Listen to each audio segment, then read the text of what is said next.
इसी का आरक्षण को खत्म कर दिया गया है और आप लोग यहाँ जुटे हुए उसी मुद्दे को लेकर क्या कहेंगे?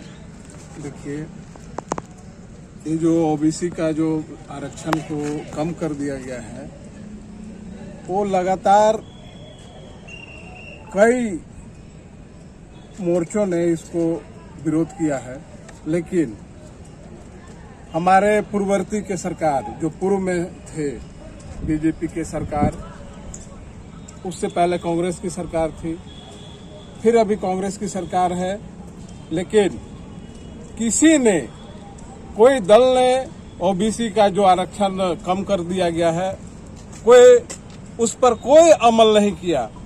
सिर्फ जब चुनाव होते हैं, चुनाव के समय यही बोला जाता है कि नहीं, इस बार हम लोग का सरकार बनाइए तो हम लोग ओबीसी के लिए आरक्षण का जो मांग है उसको हम लोग पूरा करेंगे। लेकिन जितने राजनीतिक दल हैं ठगने का काम किए हैं आज तक, और अब हम लोगों को ठगाने की कोई गुंजाइश नहीं है। हम लोग एक हैं, ओबीसी में जितने बैकवर्ड क्लास हैं सारे लोग गोलबंद हो रहे हैं।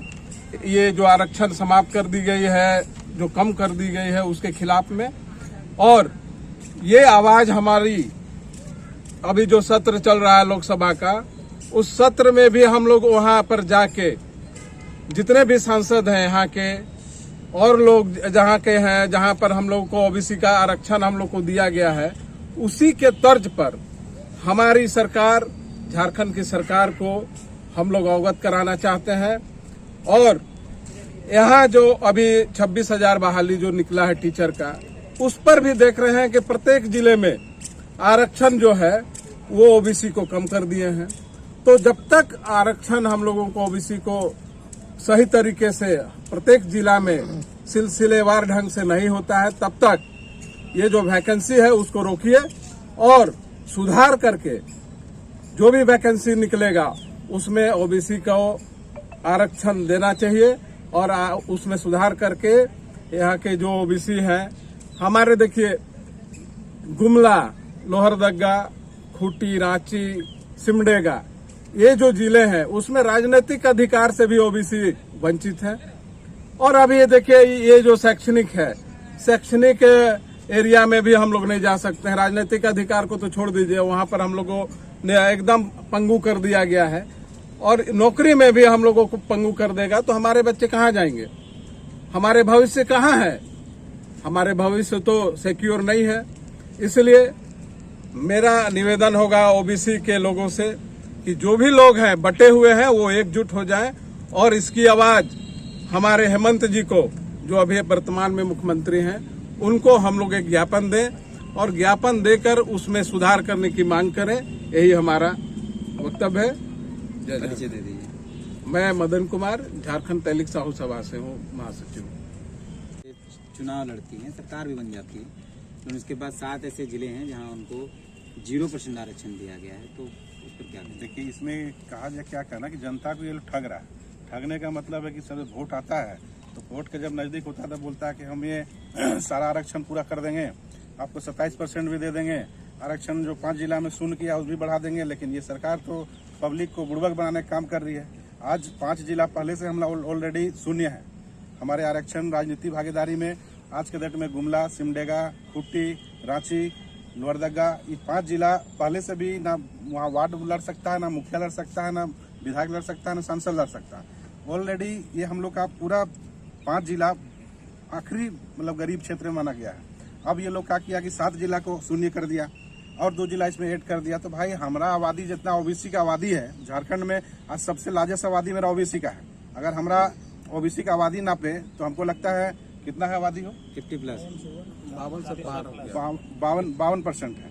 तो 52% आबादी के रहते हुए हम लोग आज कुछ नहीं कर पा रहे थे। हम लोग का दुर्भाग्य है। और हमारे सरकार, जो भी सरकार आता है, लॉलीपॉप देता है, ओबीसी लॉलीपॉप पे फंस जाता है। लेकिन हम ये कहना चाहते हैं कि ओबीसी अब लॉलीपॉप पे चलने वाला नहीं है, जोरदार विरोध होगा। और कल हम लोग ओबीसी का पूरा धरना है हटिया विधानसभा में, और विधानसभा का पूरा घेराव होगा और यही धीरे धीरे शुरुआत होगी। और शुरुआत होने के बाद पूरा जो भी सरकार होगा उसको घेर के अपना हक अधिकार के लिए लड़ने के लिए हम लोग तैयार हैं। और जोरदार इसका विरोध होगा, पूरा ओबीसी समाज का हम लोग मीटिंग होगा। अब वो चाहे जो भी सरकार आएंगे, हम अपना हक अधिकार के लिए लड़ेंगे। पहले हम लोग झारखंड जब नहीं हुआ था तब हम लोग ओबीसी को 27% आरक्षण यही झारखंड सरकार में रहता था।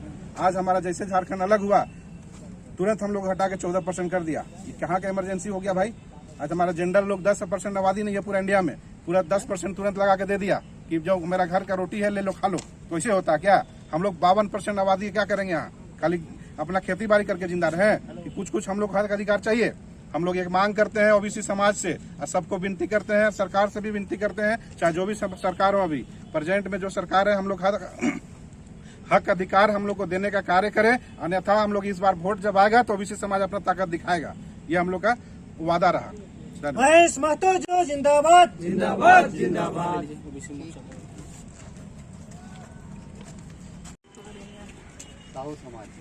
झारखंड तहलीक साहू सभा के प्रदेश अध्यक्ष हुए। ओबीसी आरक्षण जो नहीं मिल रहा है उसके बारे में क्या कहना चाह रहे हैं आप? देखिए, ओबीसी आरक्षण को लेके जो मुद्दा है बहुत सेंसिटिव मुद्दा है। झारखंड में सबसे ज्यादा डोमिनेशन जो है ओबीसी का है और आप डाटा निकाल के देखिए लगभग 47 से 48% कहीं ओबीसी का इतना दबदबा होने के बावजूद भी जो हक अधिकार है उसे छीना जा रहा है। साफ साफ मैनिफेस्टो में इन्होंने ये लेकर आते हैं कि 27% आरक्षण देंगे। जब आरक्षण वहाँ से विधायिका से वापस होती है तो ये दोबारा इन्हें भेजना चाहिए था, वो भी काम नहीं किए। और उसके बाद ये क्या किए हैं, जो ग्रुप सी और ग्रुप डी जितनी भी वैकेंसीज आ रही है उसमें कुछ जितने दक्षिण छोटा नागपुर की जो जिला है लगभग सिमडेगा और 7 जिला जो भी है, सिमडेगा, गुमला, खूंटी, लातेहार और आपका दुमका और पश्चिम सिंहभूम जितने भी इलाके हैं सब में आरक्षण को 0 किया गया। सपोज करें मैं आपको एक डेटा दे रहा हूँ, लातेहार डिस्ट्रिक्ट उठाइए। लातेहार में एससी जो शेड्यूल है, शेड्यूल कास्ट है, उसका पॉपुलेशन डेंसिटी है 21% और आरक्षण दे दिया गया है 21%। जबकि संवैधानिक रूप से क्या कहा जाता है, जितना आपका आरक्षण है उसका जो पॉपुलेशन डेंसिटी है उसका 50% आरक्षण होना चाहिए। लेकिन आप एक विशेष समुदाय को मैं टारगेट नहीं कर रहा हूँ, ना मैं उसका कोई आलोचना कर रहा हूँ, लेकिन एक संवैधानिक तरीके से आरक्षण होना चाहिए। आप 0% किस तरह से आप आरक्षण लगाए हैं, इसका क्या तथ्य है आप ना तो बता पा रहे हैं, लेकिन हाँ जो मन में आया आप लगा के दे दिए। इस तरह से जो आप नारा देते हैं कि गरीबों का उत्थान करेंगे, बैकवर्ड को आगे लेके चलेंगे, कैसे आगे लेके चलेंगे आप तो बैकवर्ड को बैक कर रहे हैं, पीछे से पीछे होते जा रहे हैं। तो हम क्या, जो जितने ओबीसी समुदाय के लोग हैं, हम यहाँ पे मजदूरी करने आए हैं या फिर यहाँ पलायन करने आए हैं या फिर अपने झारखंड में रह के यहाँ पे पले बढ़े, यहाँ पे रोजगार में हम लोग को आरक्षण नहीं मिल पा रहा है, तो हम जाएंगे कहाँ? इसका जिम्मेवार कौन लेगा? ये सरकार अगर इस चीज को गंभीरता से नहीं लेती है तो जितने हम ओबीसी आरक्षण अगर नहीं मिलता है तो हम सारे ओबीसी वर्ग के लोग विधानसभा घेराव करेंगे। कल से सत्र चालू है और उग्र आंदोलन होगा। जी बहुत बहुत धन्यवाद।